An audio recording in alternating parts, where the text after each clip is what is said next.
ഈശോയെ സ്നേഹിക്കുക, ഈശോയ്ക്ക് വേണ്ടി ആത്മാക്കളെ നേടുക. വലുതും വീരോചിതവുമായ കാര്യങ്ങൾ ചെയ്യുന്നതിന് പകരം സാധാരണവും ദൈനംദിനവുമായ കാര്യങ്ങൾ വലിയ സ്നേഹത്തോടെ ചെയ്യുക. ആധുനിക ലോകത്തെ ഏറ്റവും വലിയ വിശുദ്ധയെന്നറിയപ്പെടുന്ന വിശുദ്ധ കൊച്ചു ത്രേസ്യ സ്വർഗത്തിലെത്തുവാൻ നമുക്ക് പഠിപ്പിച്ചു തരുന്ന കുറുക്കുവഴിയാണത്. സ്വർഗരാജ്യത്തിൽ വലിയവൻ ആരാണ് എന്ന ചോദ്യത്തിന് ഉത്തരം കൊടുക്കുമ്പോൾ ഈ വലിപ്പച്ചെറുപ്പവും സ്ഥാനവ്യത്യാസവും യേശുവും അംഗീകരിക്കുന്നുണ്ട്. സത്യമായി ഞാൻ നിങ്ങളോട് പറയുന്നു, നിങ്ങൾ മനസ്സാന്തരപ്പെട്ട് ശിശുക്കളെപ്പോലെ ആകുന്നില്ലെങ്കിൽ സ്വർഗരാജ്യത്തിൽ പ്രവേശിക്കുകയില്ല. ഈ ശിശുവിനെ പോലെ സ്വയം ചെറുതാകുന്നവനാണ് സ്വർഗരാജ്യത്തിലെ ഏറ്റവും വലിയവൻ. വെറും 24 കൊല്ലക്കാലത്തെ ചെറിയ ജീവിതം കൊണ്ട് 1 നൂറ്റാണ്ടിൽ അധികമായി കത്തോലിക്ക തിരുസഭയിൽ നവീകരണത്തിൻ്റെയും വിശുദ്ധീകരണത്തിൻ്റെയും പ്രേക്ഷിത പ്രവർത്തനത്തിൻ്റെയും ഏറ്റവും വലിയ മാതൃകയും ശക്തിയും മാധ്യസ്ഥയുമായി വിശുദ്ധ കൊച്ചു ത്രേസ്യ നിലകൊള്ളുകയാണ്. കേരളത്തിൽ ചെറുപുഷ്പ മിഷൻ ലീഗിൻ്റെ മധ്യസ്ഥയ എന്ന നിലയ്ക്ക് മാത്രമല്ല, ആഗോള പൊന്തിഫിക്കൽ ആത്മീയ പ്രസ്ഥാനമായ ജീസസ് യൂത്തിലൂടെ യുവജനങ്ങളെയും സ്വാധീനിച്ചു കൊണ്ടിരിക്കുന്ന മഹാവിശുദ്ധയാണ് വിശുദ്ധ കൊച്ചു ത്രേസ്യ. അതുമാത്രമല്ല, കർമ്മലിത്ത സന്യാസ സമൂഹത്തിലെ ഒരു കന്യാസ്ത്രീ ആയിരിക്കുമ്പോഴും തന്നെ വിശുദ്ധിയിൽ വളർത്തിയ കുടുംബാംഗങ്ങൾ, മാതാപിതാക്കൾ, സഹോദരിമാർ, അങ്ങനെയുള്ള ആ സ്നേഹത്തിൻ്റെ ഓർമ്മകൾ നിരന്തരം കൊച്ചു ത്രേസ്യ പങ്കുവയ്ക്കുകയും ചെയ്യുന്നുണ്ട്. 3 വയസ്സ് മുതൽ എൻ്റെ നല്ല ദൈവം ചോദിച്ചതൊന്നും ഞാൻ നിഷേധിച്ചിട്ടില്ല എന്ന് പറഞ്ഞ് മരണക്കിടക്കയിൽ വെച്ച് മരണത്തിലേക്ക് അടുക്കുമ്പോൾ പറയുമ്പോൾ വിശുദ്ധ കൊച്ചു ത്രേസ്യയുടെ വിശുദ്ധരായ മാതാപിതാക്കൾക്ക് കൂടി നൽകുന്ന വലിയ ബഹുമതിയാണത്.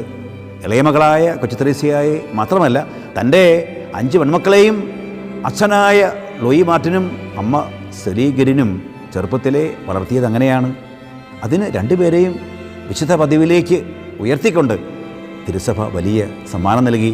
ഒരു കുടുംബത്തിലെ മാതാപിതാക്കളും മക്കളും വിശുദ്ധരായി പേര് വിളിക്കപ്പെടുക എത്രയോ വലിയ ഭാഗ്യമാണത്. എന്നാൽ ആ ബഹുമതി അവിടെയും അവസാനിക്കുന്നില്ല. കൊച്ചുറാണിയുടെ അമ്മ സെലീഗരിൻ ചെറുപ്പത്തിലെ മരിച്ചുപോയെങ്കിലും മൂത്ത ചേച്ചിയായ പൗളിൻ ആയി പിന്നീട് അവളുടെ അമ്മയും മാർഗദർശിയും. കുടുംബത്തിൽ 4-5 മക്കൾ വേണമെന്ന് സഭ പഠിപ്പിക്കുന്നത്, ഓർമ്മിപ്പിക്കുന്നത് അതുകൊണ്ടാണ്. ഇളയവരെ വളർത്തുന്നത് സ്വന്തം ചേട്ടനോ ചേച്ചിയോ ആയിരിക്കാം എന്ന് മാത്രമല്ല, സ്വന്തം ചേട്ടൻ്റെയോ ചേച്ചിയുടെയോ ജീവിതം വ്യക്തമായി കാണുന്നതും വിലയിരുത്തുന്നതും ചിലപ്പോൾ അതേപ്പറ്റി അച്ഛനെ അമ്മയും അറിയിക്കുന്നതും ഇളയ മക്കളായിരിക്കും. അങ്ങനെ ഈ കുടുംബത്തിൻ്റെ സമഗ്രമായ വിശുദ്ധമായ കൂട്ടായ്മയെ ബലപ്പെടുത്തുന്നതാണ് കുടുംബത്തിൽ അംഗങ്ങൾ കൂടുമ്പോൾ സംഭവിക്കുന്നത്. അങ്ങനെ വിശുദ്ധമായ ഒരു കുടുംബത്തിലെ അംഗം നിലയ്ക്ക് കൂടിയാണ് കൊച്ചു ത്രേസ്യ മഹാവിശുദ്ധയായി മാറിയത്. അങ്ങനെ സന്യസ്തരായി ജീവിക്കുന്നവർക്ക് മാത്രമല്ല, കുടുംബത്തിലും പ്രാർത്ഥനാ ജീവിതത്തിൻ്റെയും ദൈവാശ്രയ ബോധത്തിൻ്റെയും വിശുദ്ധിയുടെ മാർഗത്തിൻ്റെയും പ്രാധാന്യം വിശുദ്ധ കൊച്ചു ത്രേസ്യ നമ്മെ നിരന്തരം പഠിപ്പിച്ചുകൊണ്ടിരിക്കുകയാണ്. ഒരു കൂട്ടുകാരൻ എന്ന നിലയ്ക്ക് ഈശോയെ എപ്പോഴും കൂടെ കൂട്ടുക മാത്രമല്ല, ആ കൂട്ടുകാരൻ പറയുന്നത് എപ്പോഴും അനുസരിക്കുവാൻ തയ്യാറാവുകയും ആ കൂട്ടുകാരൻ എന്തൊക്കെ തന്നെ ചെയ്താലും വിധേയത്വത്തോടുകൂടി കൂടെ ആയിരിക്കുവാൻ തീരുമാനിക്കുകയും ചെയ്തു വിശുദ്ധ കൊച്ചു ത്രേസ്യ. എന്തെല്ലാം സഹനങ്ങളും വേദനകളും രോഗങ്ങളും നഷ്ടങ്ങളും ഏറ്റവും അടുത്ത കൂട്ടുകാരനായ ഈശോ നൽകിയാലും അതെല്ലാം മരണം വരെ സന്തോഷപൂർവ്വം അവൾ സ്വീകരിച്ചു. സ്നേഹിക്കുകയാണ് എന്ന് മാത്രം ഇതിനെല്ലാം കൂടി വിശുദ്ധ പറയുകയാണ്. സുവിശേഷ മൂല്യങ്ങളുടെ സൂത്രവാക്യമാണത്. ഏറ്റവും കൂടുതൽ സ്നേഹിക്കുന്നവരാണ് പിതാവായ ദൈവത്തിൻ്റെ ഏറ്റവും അടുത്തിരിക്കുന്നവർ. അതിനുള്ള കുറുക്കുവഴി കുഞ്ഞുങ്ങളെപ്പോലെ ആവുക എന്നതാണ് യേശു പഠിപ്പിച്ചത്. അതുതന്നെയാണ് ആ കുറുക്കുവഴി വേഗത്തിൽ കണ്ടുപിടിച്ച് ജീവിതത്തിൽ പ്രായോഗികമാക്കിയ ഒന്നാമത്തെ ആൾ എന്ന നിലയിലാണ്, നമ്മളെ പഠിപ്പിച്ച വ്യക്തി എന്ന നിലയ്ക്കാണ് സ്വർഗത്തിലെ വലിയവൾ എന്ന സ്ഥാനം വിശുദ്ധ കൊച്ചു ത്രേസ്യയ്ക്ക് ലഭിക്കുന്നത്. സ്വർഗത്തിൽ പിതാവിനോട് ചേർന്ന് പുത്രനായ ദൈവം, സ്വർഗത്തിൻ്റെയും ഭൂമിയുടെയും രാജ്ഞിയായി പരിശുദ്ധ കന്യകാമറിയം, വിവിധ വിഭാഗത്തിൽപ്പെട്ട മാലാഖ വൃന്ദങ്ങൾ, കൂടെ സഭയിലെ വിശുദ്ധർ, വേദപുസ്തകവും പാരമ്പര്യവും ഒരേപോലെ നൽകുന്ന സ്വർഗത്തിൻ്റെ ചിത്രം, അതിൽ നമ്മുടെ സ്ഥാനം എവിടെയെന്ന് പരിശോധിക്കുവാൻ, കണ്ടുപിടിക്കുവാൻ വിശുദ്ധ കൊച്ചു ത്രേസ്യ നമ്മോട് ആവശ്യപ്പെടുകയാണ്. സ്വർഗീയ പിതാവിൻ്റെ മടിയിലെ കൊച്ചുകുഞ്ഞായി തന്നെ സമർപ്പിച്ചുകൊണ്ട്, അതാണ് സ്വർഗത്തിലേക്കുള്ള കുറുക്കുവഴി എന്ന് പറയുമ്പോൾ ഇന്നത്തെ കാലത്ത് അത് വളരെ പ്രധാനപ്പെട്ടതാണ് എന്ന് കൊച്ചു ത്രേസ്യ നമ്മെ പഠിപ്പിക്കുകയാണ്. ബൈബിൾ കഴിഞ്ഞാൽ ക്രൈസ്തവ വിശ്വാസ സമൂഹത്തെ, പ്രത്യേകിച്ച് ആത്മീയ ജീവിതം നയിക്കുവാൻ ആഗ്രഹിക്കുന്നവരെ ഏറ്റവും അധികം സ്വാധീനിച്ച നവമാലിക എന്ന സ്വയംകൃത ചരിതത്തിൽ ഈ കുറുക്കുവഴിയെക്കുറിച്ച് കൊച്ചു ത്രേസ്യ ലോകത്തെ പഠിപ്പിക്കുന്നു. കന്യാസ്ത്രീ മഠത്തിൻ്റെ ചെറിയ അതിരുകൾക്കുള്ളിൽ അഭ്യസിച്ച ശിശുസഹജമായ സുഹൃത ജീവിതത്തിൻ്റെ മൂല്യം കൊച്ചു ത്രേസ്യയെ സ്വർഗരാജ്യത്തിൽ ഒന്നാമതെത്തിച്ചു. അതെന്തിനു വേണ്ടിയാണ്? സ്വർഗത്തിലിരുന്ന് യേശുവിൽ നിന്നും അനുഗ്രഹത്തിൻ്റെ റോസാപ്പൂക്കൾ വർഷിക്കുവാൻ, ഒരാൾ പോലും നിത്യ നരകാഗ്നിയിൽ അകപ്പെട്ടു പോകാതിരിക്കുവാൻ നിരന്തരം പ്രാർത്ഥിക്കുവാൻ, ശുദ്ധീകരണ സ്ഥലത്തിലെ ആത്മാക്കളെ വേഗത്തിൽ സ്വർഗരാജ്യ പ്രവേശനത്തിന് അർഹരാക്കി തീർക്കുവാൻ.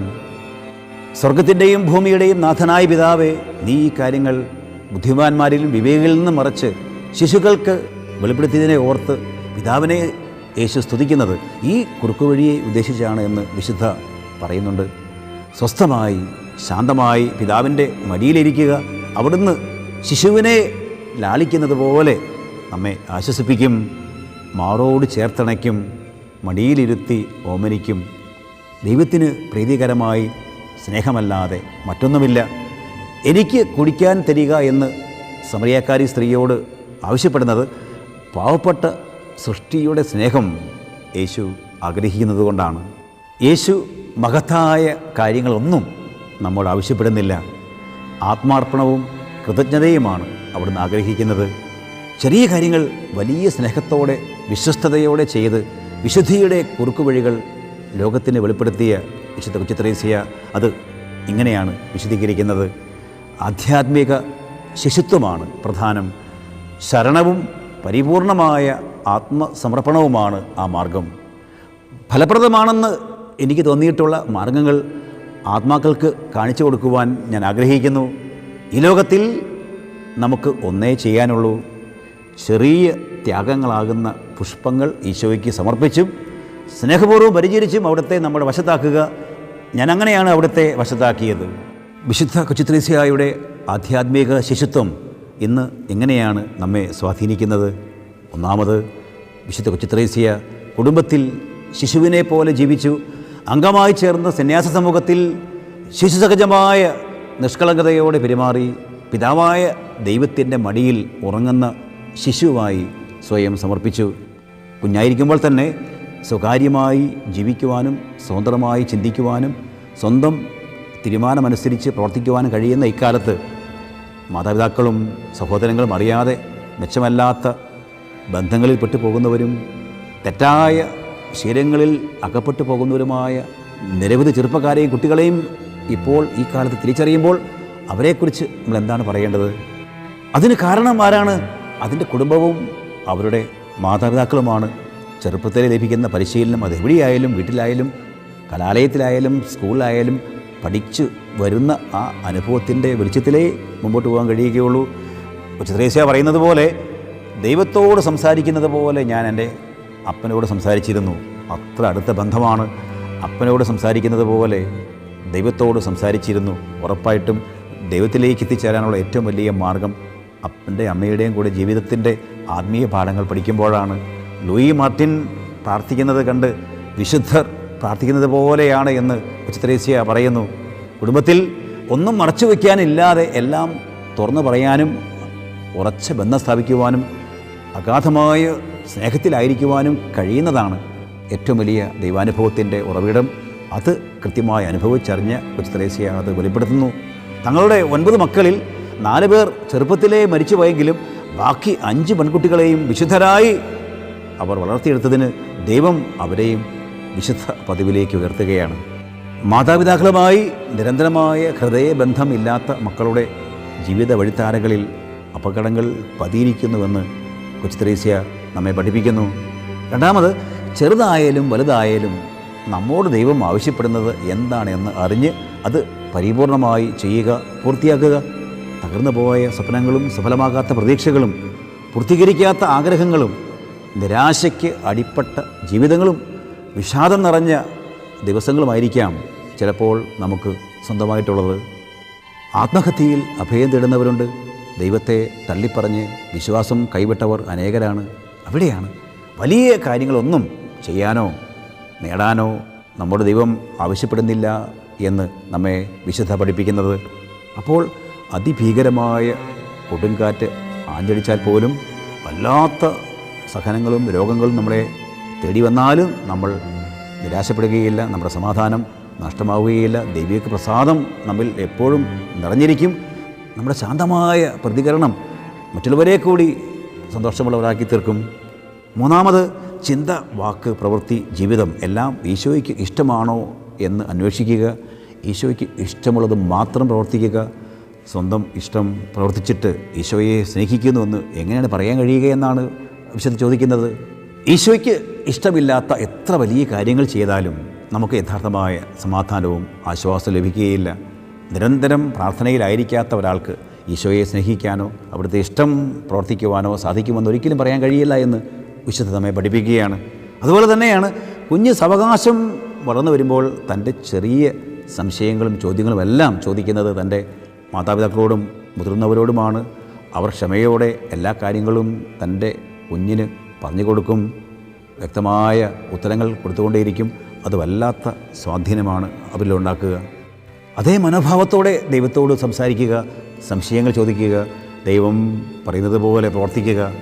അനേകരെ ദൈവത്തിലേക്ക് അടുപ്പിച്ച കൊച്ചു ത്രേസ്യായുടെ പ്രാർത്ഥന ഇങ്ങനെയായിരുന്നു: ഓ ഈശോ, എൻ്റെ ദിവ്യ മണവാള, എൻ്റെ ജ്ഞാനസ്നാന പവിത്രതയുടെ 2ാം വസ്ത്രം എനിക്കൊരിക്കലും നഷ്ടമാകാതിരുന്നെങ്കിൽ ഏറ്റവും ലഘുവായ ഒരു കുറ്റം പോലും ഞാൻ ചെയ്യാനിടയാകുന്നതിന് മുമ്പ് എൻ്റെ ആയുസ് അവസാനിപ്പിച്ചു കൊള്ളണമേ.